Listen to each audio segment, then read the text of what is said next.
Good morning, everybody. Mark Finan here in the home weather office on this Monday morning. It's now the 25th day of August, 2025, and this is the morning briefing. Looking out the window, it is a clear morning here with light winds.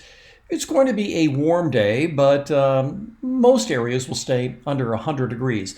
Got a few things to get to today. We're going to talk about the warm temperatures we'll see this week. Going to talk about thunderstorms and going to talk about fires that have erupted over the course of the weekend because of lightning strikes. So I'm going to get to all of that, and quite a bit to get to this morning, especially because of fires and lightning. But first, came up with an idea over the weekend.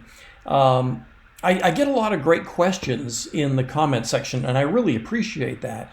But sometimes I can't get to them all, and sometimes the explanation is maybe too long to type out in a response in the comment section, and of course sometimes I'll respond to it here with an explanation. But what I thought is, I think what I'm going to do is over the course of the week I'll more or less collect comments or questions that you have, and then do a separate video on just answering 3 or 4 questions. So if you have a question about the weather, don't make it, is it going to rain on Tuesday?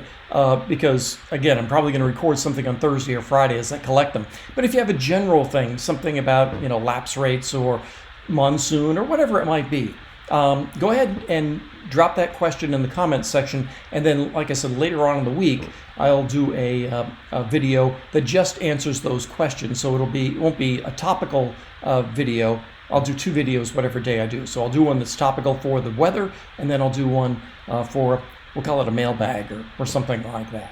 So anyway, let's press on. And as we start this morning, a few things going on with the satellite. Marine layer, good sign. Clouds, still some of that monsoon around, and smoke. We have smoke here.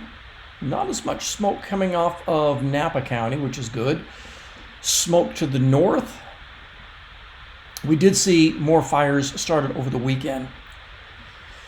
There are a couple of fires down here. I think most of this smoke is coming off the Garnet fire. I'll show you more on that here in just a minute. But as you can see, that smoke is creeping up to the north, so we'll likely get some of that smoke. I think it's already into Yosemite. Yeah, it has to be. Here's Mono Lake here, so at least it's into Mariposa County and probably getting into Tuolumne County as well. Kind of creeping up from the south. We'll likely get this maybe as far north as Amador County later on today. So if you do start to see smoke on the west slope, let's say south of Highway 50, this is likely where it's coming from. Let's move this, if I can, a little bit farther this way. And as you can see, in where you're looking at the Picket fire, not nearly as much smoke here, which is good. That the Picket fire did have a bit of a run on Saturday. Actually, that was kind of forecasted because we did see an increase in wind coming. And then we have more smoke here to the north and most of this is coming out of Oregon, as you can see. You can see this flow here, that smoke dropping down. All right, so let's talk about fires. So I'm going to go to watch duty, and this is just a great resource for fire information. You can see some fires going on north. There's the Picket fire, here's the Garnet fire, and then I think this one's called the Little fire or something like that. I'll go through a couple of these. Let's start with Picket. And so if you want to go to this site, so all you do is click on one of these fires, and there you go. You get a nice map of where it is. These yellow boxes are evacuation warnings. The red boxes are evacuation orders. It is now, let's see. Why did that come up? Yeah, so now we're up to 6,800 acres. If I keep zooming in on this, back here is where the fire started, and Calistoga is down here. So burning away from Calistoga, but it did start to get into the area around Etna Springs. Now, if I zoom in on this, even keep zooming in on it, you'll see that it burns in a few different areas here. And let's see if I can do this. Let's do satellite. That's better. Okay, so you'll notice that where it burned. These are vineyards. And this, as you can see here, is areas that were, more trees and that sort of thing. Vineyards quite often do act as a fire break. I mean, sometimes a fire can burn through it. But it looks as though they're doing a really good job. There wasn't a lot of smoke coming off this yesterday. It was very active during the day on Saturday. But again, look at this little finger right here. They may have even burned this. Well, there's a building here. Maybe they didn't. But as you can see, it kind of goes around the vineyard. Of course, the fear here isn't just whether or not you can get fire into a vineyard or properties around vineyards, but also there's the smoke aspect of it that can wreck a harvest. I doubt this fire has had that much impact, but we'll have to see. There could be some areas around Howell Mountain that will have some smoke issues. Howell Mountain is right down in here. But it does appear as though they're getting a good handle on this. So, all right. So that's the picket fire. Let's zoom back out. I want to talk about the garnet fire, or maybe it's garnet, and that is right here. So this is east of Fresno. It is currently 3,300 acres, and this is the area that is burned. And this was likely started by lightning. Now, let's see if I can move this over a little bit without my computer freaking out. Perfect. All right. So this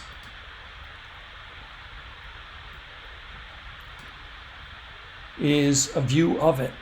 And it was very interesting. This is when it was just 600 acres. And this was yesterday afternoon at 3 o'clock. You can see here the clouds of the thunderstorms and the monsoon. And so this is most likely a lightning strike in here. And then there was some very interesting behavior with this as the outflow of the thunderstorms were impacting that. And so this right now is, there's no containment on this, and this continues to put up a lot of smoke. There are a number of little fires that did start because of lightning over the course of the weekend. There's another one down here called the Little Fire.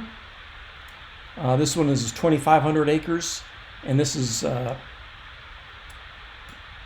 northeast of Bakersfield.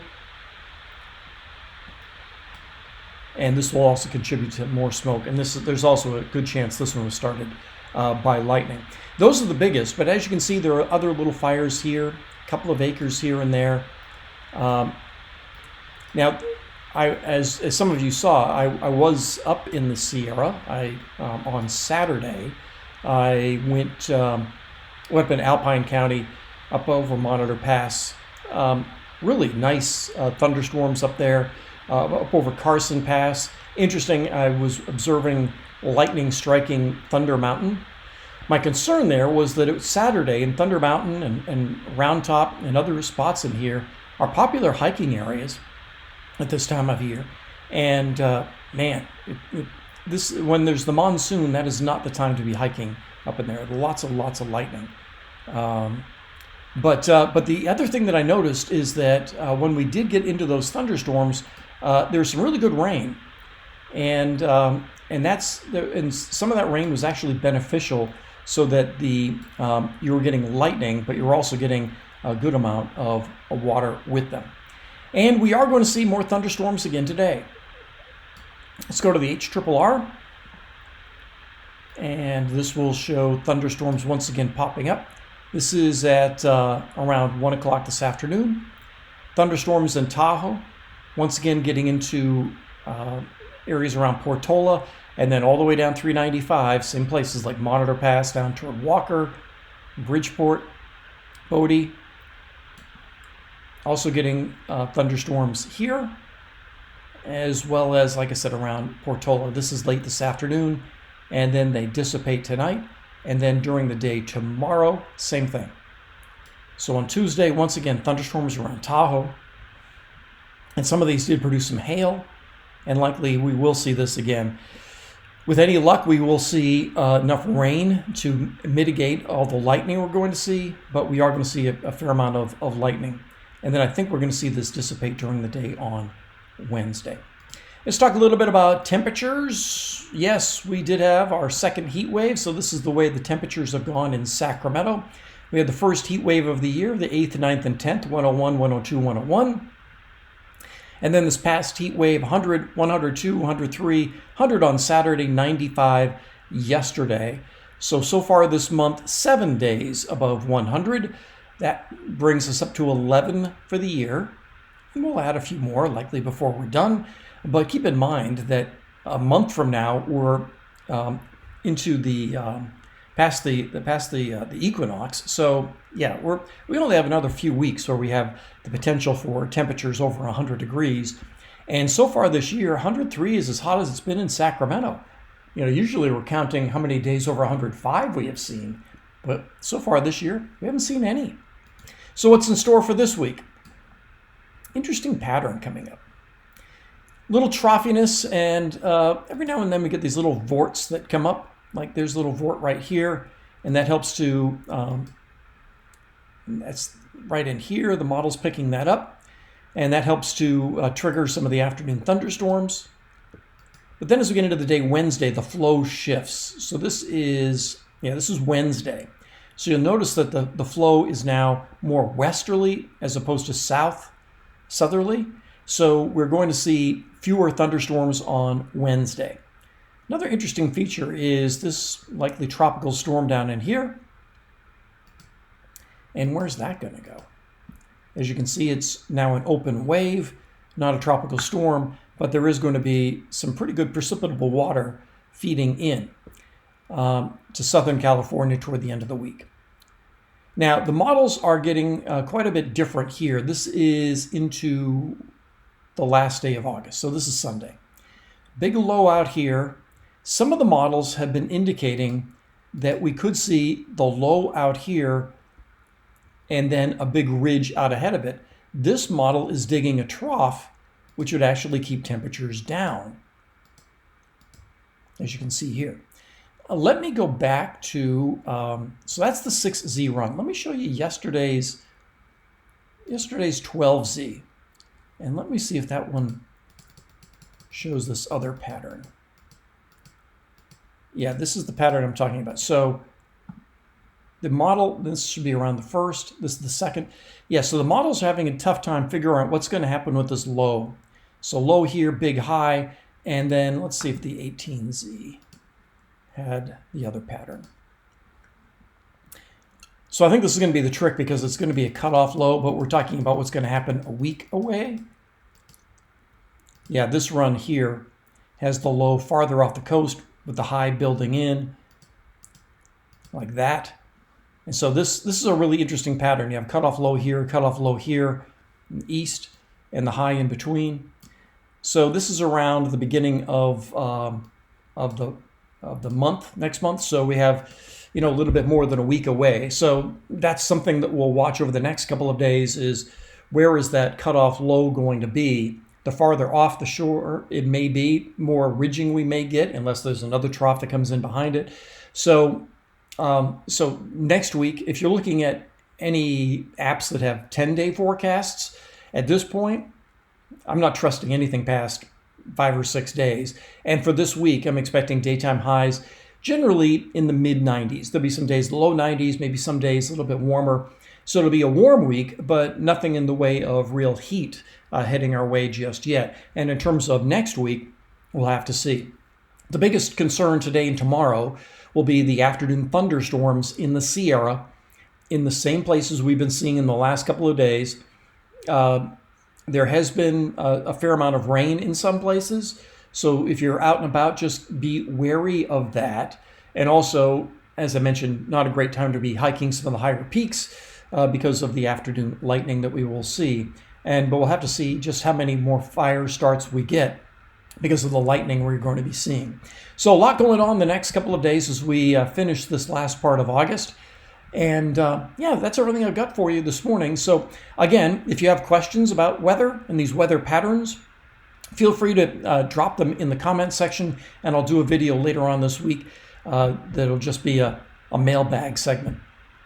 I'll put the marketing department on that to figure out what exactly we're going to call it, but it's going to be something like that. Anyway, that's everything I have for you on this Monday morning. Make it a great day. I'll talk with you later.